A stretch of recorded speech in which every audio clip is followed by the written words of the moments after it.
எனது ஆத்மாவின் ஆத்மாக்களே, நான் உங்கள் பிரபஞ்ச தேவி தாரணி. இன்னைக்கு நம்ம பார்க்க போகிற வீடியோவில் வந்து instructions to start any workout or yoga அப்படின்னா என்னென்னா, இப்போ நீங்கள் வந்து எந்த ஒரு யோகாவோ இல்லை ஒர்க் அவுட்டோ இல்லை ஒரு எக்ஸசைஸோ உங்களோட லைஃப்பில் உங்களுடைய பாடியை மெயின்டைன் பண்ணுறதுக்காக, பாடி மைண்டு சோல், உடல் மனம் ஆத்மா மூணும் ஒன்றிணைந்து உங்களுடைய உடலில் இணைந்து செயல்படணும். அது ஆத்மா ஒரு பக்கம், மனம் ஒரு பக்கம், உடல் ஒரு பக்கம், எனக்கு எல்லாம் போய்கிட்டு இருக்காமல் எல்லாரையும் ஒன்றிணைய வச்சு நம்ம உடம்புல நிலையாக நின்று இந்த உலகத்தில் நம்மளுடைய ஆயுள் காலம் முடிகிற வரைக்கும் நம்ம வாழ்ந்துட்டு போகணும். அப்படின்னா நம்ம வந்து சில அந்த அந்த யோகா எக்ஸசைஸு ஒர்க் அவுட்டு உடற்பயிற்சி அதெல்லாம் சொல்கிறாங்களே, அதெல்லாம் நீங்கள் ஸ்டார்ட் பண்ணணும்னு விரும்புகிறீங்கன்னு வச்சுக்கோங்களேன். உங்களுக்கு நல்லபடியாக உங்கள் உடம்பை மெயின்டைன் பண்ணணுன்னா நீங்கள் இதில் ஏதோ ஒன்று ஸ்டார்ட் பண்ணணும். இது வரைக்கும் நான் பண்ணதில்லப்பா, நான் இப்போ தான் புதுசாக ஸ்டார்ட் பண்ண போகிறேன் அப்படின்னு சொல்லி நினைக்கிறீங்கன்னா சில இன்ஸ்ட்ரக்ஷன்ஸ் இருக்குது அதுக்கு, சரிங்களா? சில விதிமுறைகள் இருக்குது. அதுபடி நம்ம எந்த ஒரு யோகாவோ ஒர்க் அவுட்டோ எக்ஸசைஸோ நம்ம அந்த விதிமுறை தான் ரொம்ப ஃபஸ்ட்டு நம்ம தெரிஞ்சுக்க வேண்டியது, சரிங்களா? அந்த மாதிரியான இன்ஸ்ட்ரக்ஷன்ஸை ஃபாலோ பண்ணிவிட்டு நம்ம இந்த ஒர்க் அவுட்டு யோகா இதெல்லாம் கொண்டு போனோம்னா நமக்கு வந்து பாடி வந்து நல்லா மெயின்டைன் ஆகும், சரிங்களா? ஒல்லியாகவும் இல்லாமல் குண்டாகவும் இல்லாமல் மெயின்டைனாக கரெக்டாக இருக்கணும். அப்படின்னா எல்லாருமே தான் ஒர்க் அவுட் பண்ணுறாங்க, எல்லாருமே தான் யோகா எக்ஸசைஸு, என்ன நடிகை பூரா பேரும் வீட்டில் சும்மா இருக்கவங்களும் இப்போ எல்லாருமே பண்ணிட்டு தான் இருக்கிறாங்க. பெஸ்ட்டு ரிசல்ட் கிடச்சிச்சான்னு கேட்டால் கிடையாது. எல்லாருமே வீடியோ போடுறதுக்காக பண்ணுறாங்க அப்படின்னு சொல்லலாமா? ரியலாக உங்களுக்கு வந்து உங்களோட பாடியில் பெஸ்ட்டு ரிசல்ட்டு கிடைக்கணும், ஒரு கான்ஃபிடென்ஸ் கிடைக்கணும். இப்போ திடீர்னு எனக்கு ஒரு டிசீஸ் வந்துருச்சு, ஒரு இன்ஃபெக்ஷன் வந்துருச்சு உடம்புல அப்படின்னா அதுக்கு வந்து நான் பயப்படக்கூடாது முதல்ல. அப்போ இதெல்லாம் பண்ணுறதுக்கான அர்த்தம் என்னென்னா, எதை கண்டு நான் முதல்ல பயப்படக்கூடாது. அதுக்கு தான் நம்ம இதெல்லாம் பண்ணுறோம், சரிங்களா? அப்போ தன்னைத்தானே ப்ரிவென்ஷன், தன்னைத்தானே எந்த ஒரு சூழ்நிலையிலையும் தற்காத்து கொள்ளக்கூடிய ஒரு கலை வந்து இதிலேருந்து நீங்கள் கற்றுக்க முடியும்.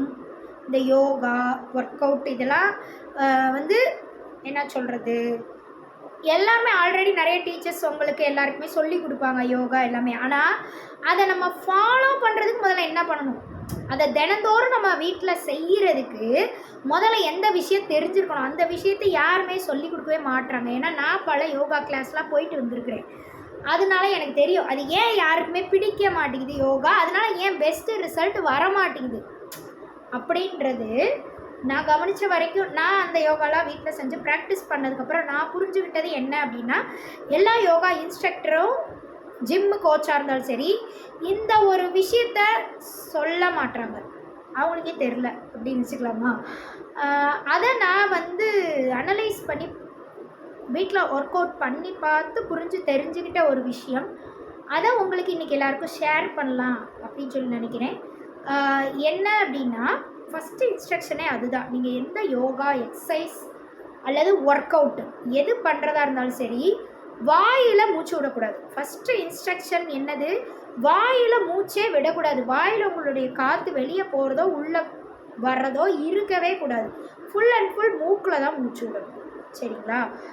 அதே நீங்கள் ஹெவியாக ஒர்க் அவுட்லாம் பண்ணும்போது ஸ்பீடாக மூச்சு வரும், தசு புசுன்னு இழைச்சா தான் அது அந்த ஒர்க் அவுட்டு நம்ம உண்மையாக பண்ணுறோன்னு அர்த்தம். அந்த நேரத்தில் நீங்கள் வாயில் மூச்சு விட்டுட்டிங்கன்னா அந்த காற்று வழியாக நீங்கள் என்ன ஒர்க் அவுட் பண்ணி உங்களோட பாடி ஸ்ட்ரென்தன் பண்ணணும்னு நினச்சிங்களோ அந்த ஸ்ட்ரென்த்தெல்லாம் வெளியே போயிடும். அதனாலனே பாடி வந்து மெயின்டைன் ஆக மாட்டேங்குது. பார்க்குறதுக்கு நல்லா குண்டாக இருக்கிறாங்கப்பா, ஒர்க் அவுட்லாம் பண்ணுறாங்க, ஆனால் ஸ்ட்ரென்த் இருக்கான்னு கேட்டால் அது எல்லாருக்குமே கேள்விக்குறி தான், சரிங்களா? நான் உங்களை பெரிய ஒர்க் அவுட் பண்ணி பெரிய ஆண்மகன் மாதிரி இருக்கணும், அந்த 6 பேக்லாம் வச்சுக்கிட்டு இருக்கணும், அதுக்காக நீங்கள் ஒர்க் அவுட் பண்ணுங்கள் யோகா பண்ணுங்கன்னு சொல்லவே வரல. உங்களுடைய வாழ்க்கையை நீங்கள் பார்த்துக்கிற அளவுக்கு இருக்கிறதுக்கே வந்து உங்களுக்கு normal work out, very basic work out, very basic yoga, சூரிய நமஸ்காரம் 12 ஆசனம் இருக்குது, அதை பண்ணாலே போதும் வாழ்க்கையில். வேறு எதுவுமே உங்களுக்கு தேவையே இல்லை. சரிங்களா? நான் வாங்குன்னு எல்லா யோகாவும் படித்தேன். ஆனால் அதெல்லாம் நம்ம டெய்லி ரெகுலாரிட்டியில் நம்மளால் பண்ண முடியுமான்னு கேட்டிங்கன்னா பண்ண முடியாது. சரிங்களா? ஆனால் இந்த சூரிய நமஸ்காரம் கொஞ்சம் கஷ்டமாக தான் இருக்கும். 12 ஆசனம் தான். ஒரு நாளைக்கே 12 ஆசனம். அவ்வளோதான் நம்ம பண்ண போகிறோம் லைஃப்பில். அதை பண்ணி முடிச்சுட்டு அதில் தான் அதுக்குள்ளே வர்றதில் ஒரு யோகா தான் ஒர்க் அவுட்டு. புரியுதுங்களா? நம்ம இந்த ஒர்க் அவுட் பண்ணுறோம்ல, தண்டால் மாதிரி எடுத்து ஒர்க் அவுட் பண்ணுறோம்ல, அது வந்து சூரிய நமஸ்காரத்தில் அது ஒரு ஆசனம். 12 ஆசனத்தில் அது ஒன்று.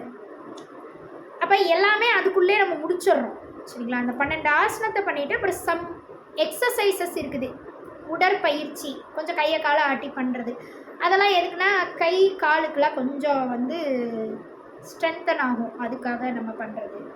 அது பண்ணி முடிச்சுட்டு தியானம் ஒரு 1/2 மணி நேரம் நல்லா தியானம் பண்ணிவிட்டு எந்திரிச்சு போய் நம்ம லைஃப்பை, நம்ம வாழ்க்கையில் இருக்கக்கூடிய அன்றாட வேலைகளை நம்ம பாட்டுக்கு பார்க்கலாம். பார்க்குறதுக்கான ஸ்ட்ரென்த்து நம்ம பாடியில் க்ரியேட் ஆகிடும். சரிங்களா? இம்யூனிட்டி செல்ஸ் எல்லாமே பூஸ்டப் ஆகிடும். நல்லா சாப்பிடணும். அதுக்காக சாப்பிட்டுட்டு ஒர்க் அவுட் பண்ணக்கூடாது. சரிங்களா? அது காலையில் எழுந்திரிச்சோடனே வெறும் வயிற்றில் பண்ணணும். சரிங்களா? ஃபஸ்ட்டு எடுத்தோடனே உங்களால் அப்படி பண்ண முடியலன்னா ஒரு டீ குடிச்சிட்டு 1/2 மணி நேரம் கழித்து நான் சொல்கிற யோகா எல்லாமே நீங்கள் பண்ணலாம். நான் சொல்கிறேன்னு இல்லை, எந்த யோகா வேணால் நீங்கள் உங்கள் இஷ்டத்துக்கு பண்ணிக்கோங்க. ஆனால் டீ குடிச்சிட்டு 1/2 மணி நேரம் கழித்து பண்ணலாம். போக போக உங்களுக்கு வந்து பாடி இம்யூனிட்டி செல்ஸ்லாம் பூஸ்ட் ஆயிடுச்சுன்னா எந்திரிச்சோடனே தண்ணி மட்டும் கொஞ்சோண்டு குடிச்சிட்டு வெறும் வயிற்றில் எல்லாமே பண்ணுங்கள். பண்ணிவிட்டு அதுக்கப்புறம் டீ குடிச்சிட்டு சாப்பிட்றது எல்லாமே நீங்கள் பண்ணிக்கலாம். சரிங்களா? இதுதான் செகண்ட் இன்ஸ்ட்ரக்ஷன். ஓகேங்களா? காலையில் வெள்ளனா பண்ணுறது ரொம்ப நல்லது. எந்திரிச்சோடனே இதை பண்ணணும். ஏன்னா லேடிஸ்க்கு காலையில் எந்திரிச்சோடனே டெலிவரி ஆனவங்களுக்குலாம் கை கால்லாம் தூக்கவே முடியாது. அப்படியே ஒரு பெயினில் இருக்கும். டக்குன்னு ஓடி போய் கிச்சன்லலாம் சமைக்க முடியாது குழந்தைங்களுக்கு காலையில் அர்ஜென்ட்டாக அனுப்புறதுக்கு. அப்போ அதுக்கு முன்னாடியே நீங்கள் வெள்ளனா எந்திரிச்சிட்டு இந்த ஒர்க் அவுட்ஸ்லாம் நீங்கள் பண்ணிவிட்டு அதுக்கப்புறம் எழுந்துச்சி போய் கிச்சனில் போய் பாருங்களேன்.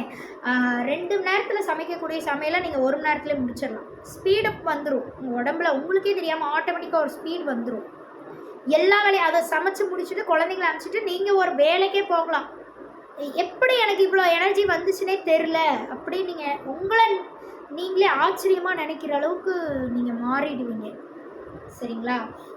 காலையில் வெள்ளனா எந்திரிச்சு ட்ரை பண்ணி பாருங்கள். முடியாதவங்க காலையில் வெள்ளனா எந்திரிக்க முடியாதுப்பா, எனக்குலாம் டைம் இல்லைப்பா, எந்திரிச்சோடனே கிளம்புறதுக்கு தான் டைமு அப்படின்னா போயிட்டு வந்து ஈவினிங் பண்ணுங்கள். ஈவினிங் பண்ணலாம் தாராளமாக. எல்லாமே எதை வேணாலும் பண்ணலாம். பண்ணிவிட்டு அதுக்கப்புறம் சாப்பிட்டுட்டு தூங்குற மாதிரி மட்டும் வச்சுக்கோங்க ஈவினிங் இதெல்லாம் நீங்கள் பண்ணிங்கன்னா. ஏன்னா ஈவினிங் பண்ணும்போது நீங்கள் ஆல்ரெடி காலையில் ஃபுல்லாக ஒர்க் பண்ணிவிட்டு வந்து ரொம்ப டயர்டாக இருக்கும். அதோடு சேர்த்து இந்த எக்ஸசைஸு யோகா எல்லாத்தையும் பண்ணிங்கன்னா இன்னும் கொஞ்சம் டயர்டாகி தூக்கம் வந்துடும். அப்போ அந்த ஒர்க் அவுட்டை எல்லாம் முடிச்சுட்டு நீங்கள் வந்து சாப்பிட்டுட்டு சிம்பிளாக சமையல் பண்ணி சாப்பிட்டுட்டு உங்கள் ஃபேமிலிக்கு கொடுத்துட்டு டக்குன்னு அப்படியே தூங்குற மாதிரி வச்சுக்கோங்க. அப்படி இருந்தால் நீங்கள் ஈவினிங் பண்ணலாம். இல்லைன்னா காலையில் வெள்ளனா பண்ணுங்கள். அலாரம் வச்சு எந்திரிச்சு பண்ணுங்கள். நல்லது நல்லது, உடம்புக்கு ரொம்ப நல்லது. சரிங்களா? ஃபஸ்ட்டு இன்ஸ்ட்ரக்ஷன் என்ன சொன்னேன்? வாயில் மூச்சு விடவே கூடாது. செஞ்சுக்கிட்டு இருக்கும்போது செஞ்சு முடிச்சுட்டு ஒரு ப்ரீத் வேணும் அப்படின்னு நினச்சா வேணால் நீங்கள் அதுக்கப்புறம் அப்படின்னு மூச்சு விட்டுக்கலாம். சரிங்களா? செஞ்சுக்கிட்டு இருக்கும்போது உடல் நீங்கள் வாயில் மூச்சு விட்டிங்கன்னா நீங்கள் என்ன அட்டைன் பண்ணணும் உங்கள் பாடியிலன்னு நீங்கள் நினச்சிங்களோ அது கிடைக்காது கடைசி வரைக்கும். ஓகேங்களா? இதுதான் நான் கற்றுக்கிட்டது. நான் வாயில் மூச்சு விட்டு தசு புசு அந்த ஒர்க் அவுட்டை பண்ணுற வரைக்கும் எனக்கு கரெக்டாகவே ஃபிட் ஆகலை. என்னோடய பாடி ரொம்ப வீக்கு தான் ஆச்சு அதை பண்ண. நான் எப்போ அந்த மூச்சை வந்து மூக்கில் மூச்சு விட ஆரம்பித்து வாயை அப்படியே கண்ட்ரோல் பண்ணி அமைதியாக வாயை மூடிட்டு அப்படி பண்ணணும். அப்படி சொன்னால் ஏதோ தப்பான வார்த்தைன்னு நினைக்காதீங்க. அது அப்படி தான் சொல்ல முடியும். சரிங்களா? நான் எப்போ வாயை மூடி மூக்கில் மூச்சு விட்டு அதை நீங்கள் ஸ்பீடாக மூச்சு விட்டுக்கலாம். அது ஒன்றும் பிரச்சனை இல்லை. ஆனால் நான் ஸ்பீடாக மூச்சு விட மாட்டேன். நான் ப்ராக்டிஸ் பண்ணி பழகிட்டேன். மெதுவாக மூச்சு விடத்தான் மூச்சை நம்ம எந்த அளவுக்கு மெதுவாக நம்ம பாடியில் போயிட்டு வர மாதிரி வச்சுக்கிறோமோ அந்த அளவுக்கு நம்மளுக்கு ஆயுள் நீடிக்கும்.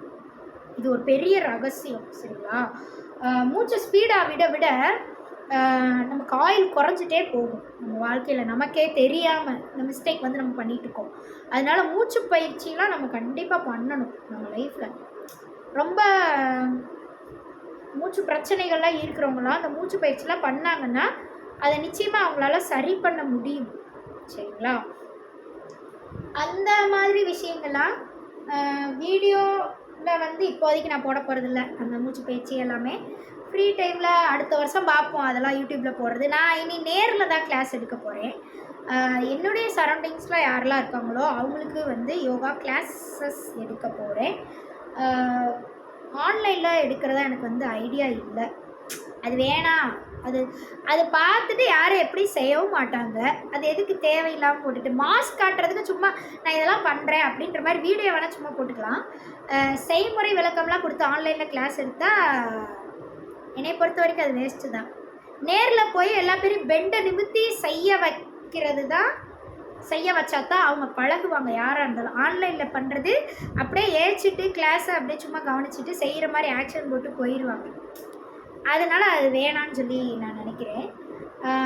சரி, இந்த இன்ஸ்ட்ரக்ஷன் உங்களுக்கு நான் சொல்லணும்னு நினச்சேன். மூக்கில் மூச்சு விட்டு பழகுங்க.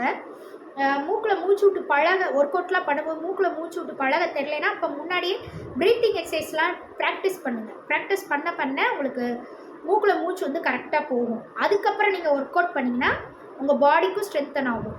முதல்ல மூக்கை ஸ்ட்ரென்தன் பண்ணுறோம். மூச்சு சுவாசத்தை முதல்ல நம்ம ஸ்ட்ரென்தன் பண்ணுறோம். அதுக்கப்புறம் பாடி ஸ்ட்ரென்தன் பண்ணுறோம். சரிங்களா? பாடி ஸ்ட்ரென்த் ஆயிடுச்சுன்னா ஆட்டோமேட்டிக்காக மைண்டு, சோல் எல்லாமே ஸ்ட்ரென்த் ஆயிடும். ஓகேங்களா? அப்போ கண்டமானிகளாக நம்ம மைண்ட் வந்து யோசிக்காது. கரெக்டாக நம்ம என்ன செய்யணுமோ அதை மட்டும்தான் செய்யும். பிரச்சனையை நம்ம முன்னாடி தேவையில்லாத பிரச்சனையை நம்ம முன்னாடி தேடி வந்தாலும் நம்ம ஈஸியாக அவாய்ட் பண்ணிட்டு போயிடுவோம். அந்த பிரச்சனையை உட்காந்து ஃபேஸ் பண்ணி கஷ்டப்பட மாட்டோம். இது எனக்கான பிரச்சனை இல்லை போங்கடா அப்படின்ற சொல்கிற அளவுக்கான ஒரு கிளாரிட்டி நமக்கு கிடைக்கும். நம்ம வேலையை நம்ம பார்க்க முடியும், அடுத்தவங்க வேலையை நம்ம பார்க்க தேவையில்லை. அந்த மாதிரி. ஓகேங்களா? எல்லாமே சொல்லிட்டேன். இதான் நான் வந்து ஒர்க் அவுட் இன்ஸ்ட்ரக்ஷனாக சொல்லணும். அப்படி எந்த ஆசனம், ஒர்க் அவுட்டு அல்லது எந்த உடற்பயிற்சி நீங்கள் எது வேணாலும் உங்கள் லைஃப்பில் ஸ்டார்ட் பண்ணும்போதும் பண்ணலாம். ஆனால் அது எல்லாத்துக்குமே வாயில் மூச்சே விட்டுறக்கூடாது. மூக்கில் தான் மூச்சு விடணும். இடையில ரெஸ்ட் வேணும்னு தேவைப்பட்டுச்சுன்னா எந்திரிச்சு போய் வாயில் மூச்சு விட்டுட்டு அப்புறம் திருப்பியும் உங்களுடைய இதை வந்து உங்களுடைய எக்ஸசைஸோ ஒர்க் அவுட்டையோ கண்டினியூ பண்ணுங்கள். சரிங்களா? இன்றைக்கி எக்ஸாம்பிளுக்கு சும்மா ஒரு ஒர்க் அவுட்டை நான் வந்து காட்டியிருக்கேன், பாருங்கள். பிடிச்சா உங்கள் வீட்டில் நீங்கள் ப்ராக்டிஸ் பண்ணலாம். அதன் மூலியமாக அனைவரும் பயனடையலாம் என்று கூறி விடைபெறுகிறேன். நன்றி, வணக்கம். அன்பே சிவம்.